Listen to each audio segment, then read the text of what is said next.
Selamat pagi.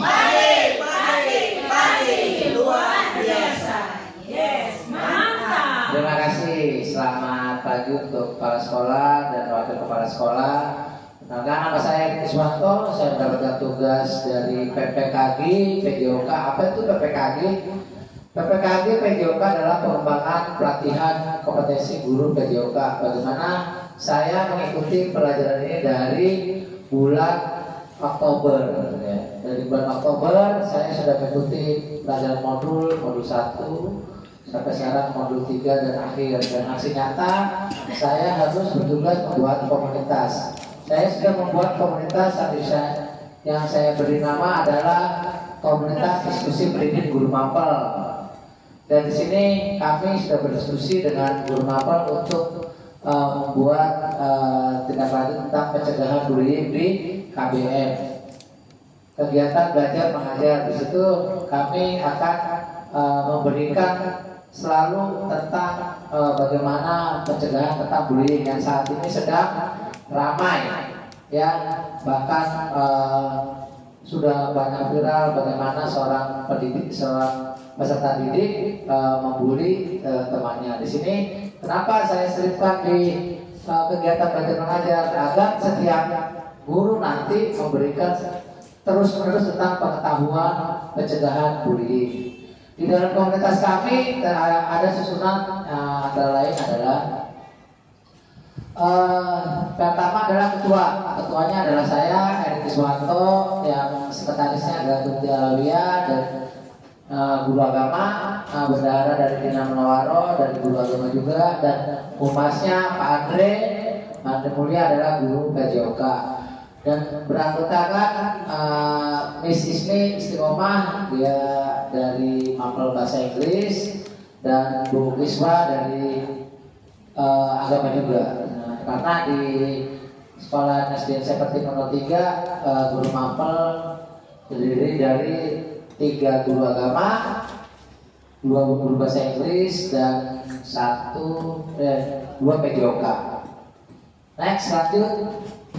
Pengertian bullying adalah dalam bahasa Indonesia dikenal sebagai penindasan, merupakan segala bentuk penindasan atau kekerasan yang dilakukan dengan sengaja oleh satu orang atau sekelompok orang yang lebih kuat untuk atau berkuasa terhadap orang lain dengan tujuan untuk menyakiti, dilakukan secara terus-menerus. Bullying dapat terjadi secara verbal, fisik, ataupun sosial, baik di dunia nyata maupun di dunia maya. Next, secara verbal ada 2. Yang pertama secara verbal dan secara fisik. Secara verbal pelaku ini dapat berupa julukan nama, celaan, fitnah, kritikan kejam, termasuk sekarang banyaknya anak-anak nih yang suka manggil nama orang tua, ya kan. Kadang-kadang si peserta didik itu merasa nggak nyaman kalau umpamanya orang tuanya disebutkan, ya kan. Bagaimana kita memberikan arahan kepada peserta didik kita bahwa tidak boleh memanggil nama orang tua. Sama saja dia sudah melakukan tentang bullying verbal. Untuk fisik yang termasuk dalam jenis inilah memukuli, menendang, menampar, mencekik, mendidik, mencakar, meludahi dan merusak, serta menghancurkan barang-barang milik anak yang tertindas. Kendati bullying jenis ini adalah yang paling tampak dan mudah untuk diidentifikasi, namun kejadian bullying secara fisik tidak sebanyak bullying yang bentuk lain. Jadi dengan dia tidak sadar, awalnya hanya bercanda, ya. Tadi awalnya bercanda, mungkin dorong-dorongan, dengan dia bermain ternyata menjurus ke sana, ya. Jadi bagaimana dia yang tadinya bermain jadi akhirnya mentertawakan temannya saat dia terluka. Bagaimana kita juga selalu memberikan bahwa ke peserta didik bahwa untuk kalian melakukan permainan itu usahakan kita melakukan permainan yang berupa fisik. Apalagi awalnya juga di olahraga dia bermain bola, ya, bermain bola langsung terjadi kanter atau senggolan, ya kan, atau sliding.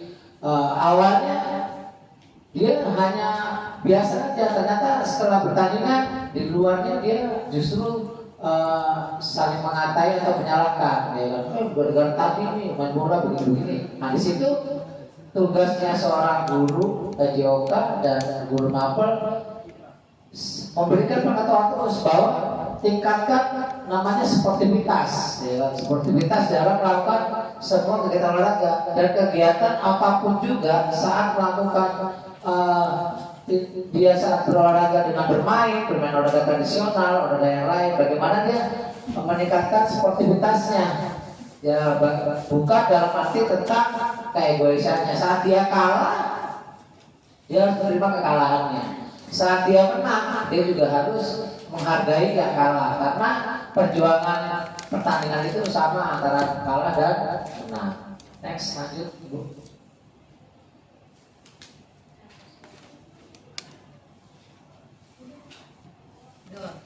Secara sosial merupakan pelemahan harga diri korban secara sistematis melalui pengabaian, pengucilan atau penghindaran. Pelaku ini dapat mencakup sikap-sikap yang tersembunyi seperti pandangan yang agresif, berikan mata, hilang nafas, cibiran, tawa, mengejek, dan bahasa tubuh. Saya peduli bentuk perilaku bullying yang dilakukan secara elektronik seperti komputer, handphone, internet, website, chatting, email, SMS dan sebagai yang biasanya ditujukan untuk meneror korban dengan menggunakan tulisan, animasi, gambar, rekaman, video atau gambar yang sifatnya mengintimidasi. Next, dampak bullying. Nah, dampak bullying ini sangat signifikan banget ya, apalagi bagi korban. Yang pertama ya, dia kepercayaan dirinya kurang, ya. Takut sekolah, menderita ketakutan sosial, kesakitan fisik, psikologis, sehingga timbul keinginan untuk bunuh diri. Untuk saksi merasa terancam dan jadi korban selanjutnya. Jadi dampak-dampaknya itu saat dia dari temannya, ya kan, dari yang lainnya, sosial apa segala macam, bagaimana si korban ini mungkin kalau nanti dia tumbuh besar, dia akan melakukan tindakan yang sama karena dirinya merasa terkucilkan. Dia untuk dalam arti membalas dendam, ya, yang lebih rendah, ya kan. Umpamanya di SMP, SMA, dia bisa nanti melakukan tindakan itu ke yang lebih rendah lagi. Lanjut next. Pelaku bullying akan belajar bahwa tidak ada risiko apapun bagi mereka bila mereka melakukan kekerasan, agresi maupun pengancaman anak lain. Ketika dewasa, pelaku memiliki kondisi lebih besar terpapar kriminalitas dan akan bermasalah dalam fungsi sosial. Next.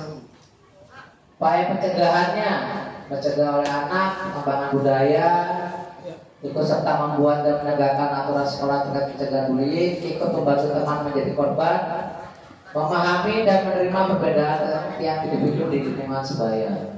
Pencegahan di keluarga adalah memperkuat peran orang tua, ya. Menyelaraskan kedisiplinan tanpa merendahkan martabat anak baik di rumah maupun di sekolah. Melaporkan pada sekolah jika ada menjadi korban. Membangun komunikasi antara anak dengan orang tua. Next. Pencegahan satuan pendidikan, adanya layanan pengaduan kekerasan media bagi murid melaporkan bullying secara aman dan terjaga kerahasiaannya. 2. Kebijakan anti bullying yang dibuat bersama dengan siswa. Pendidik dan tenaga pendidik memberikan keteladanan dalam berperilaku positif dan tanpa kekerasan.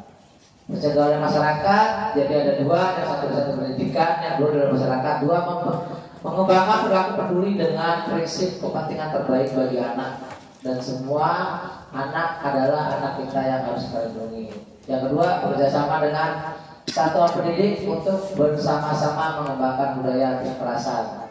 Yang ketiga, bersama-sama dengan satuan pendidikan melakukan pengawasan terhadap kemungkinan muncul praktek-praktek bullying di lingkungan sekitar satuan pendidikan. Bullying merupakan tindakan kriminal. Jadi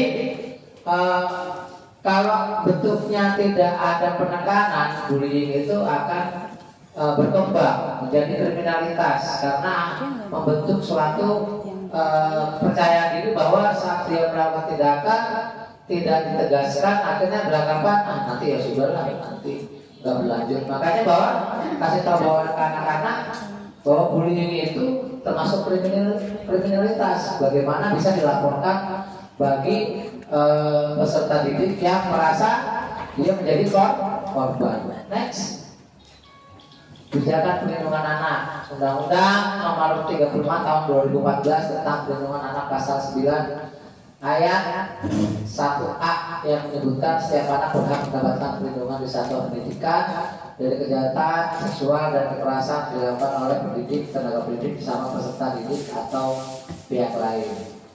2. Permendikbud Nomor 82 Tahun 2015 tentang pencegahan dan penanggulangan tindakan kekerasan di lingkungan satuan pendidikan. Next. Sanksi bullying ya, jadi bentuknya ada 2, pasal 80 ayat 2 dalam hal anak dan pasal 80 ayat 3 dalam hal anak sebagai yang dimaksud pada ayat 2. Next, lanjut. Terima kasih dari teman-teman. Nanti mungkin umpan balik nanti saya berikan sebuah pertanyaan. Bentuknya saya bagikan. Silakan diisi buat kami, buat saya dan komunitas kami untuk pengembangan berikutnya. Terima kasih. Wassalamualaikum warahmatullahi wabarakatuh.